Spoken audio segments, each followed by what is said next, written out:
Hello, welcome to my channel. I'm Wasam. Today we're doing a Dutch war. I have my friend here with me. She's a mixed media artist and she's doing fluid art for the first time. So I'm just teaching her a little bit.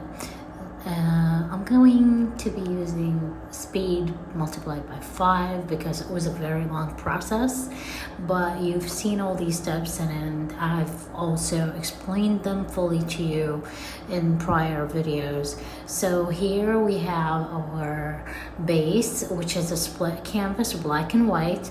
I'm going to use a pink theme and she's going to use a blue theme. And you will see the end result, the dry and the wet, at the end of this video. So I will just let you enjoy the process. We had a lot of mistakes and we fixed a lot of mistakes. You might see me cut through a lot of the procedures and just show you the end result. So I hope you really enjoy this video. Please like, share, subscribe, leave a note and a comment, and hit the notification button. I do need your support. Please do share this video and help my channel grow.